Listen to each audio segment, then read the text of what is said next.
এই দেখো মূলত আমি গেট করে নুন দিয়ে মেখে রেখে দিয়েছিলাম, এখন এটা চিপে চিপে করে রেখে দিচ্ছি। আর এই জলটা দিয়ে আমি আটা মাখবো, জলটা ফেলবো না। জিরে দিলাম, দিলাম হিং, আদা রসুন লঙ্কা দিলাম ছোটো করে, দেখো এভাবে বেটেছি। একটু দিলাম হলুদ, ধনে, জিরে, লঙ্কা, দিলাম নুন, দিলাম ছাতু 2 চামচ দেবো।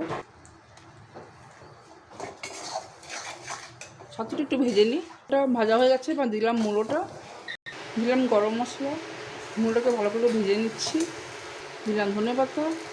পুরো রেডি। এবার আটাটা মেখে নিই। অল্প করে নুন দিলাম, একটু তেল দিলাম, এই মূল জলটা দিয়ে আটাটা মাখবো।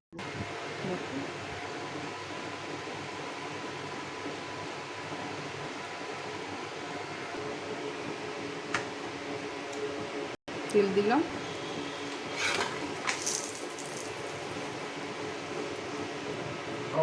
মূল পরোটা রেডি।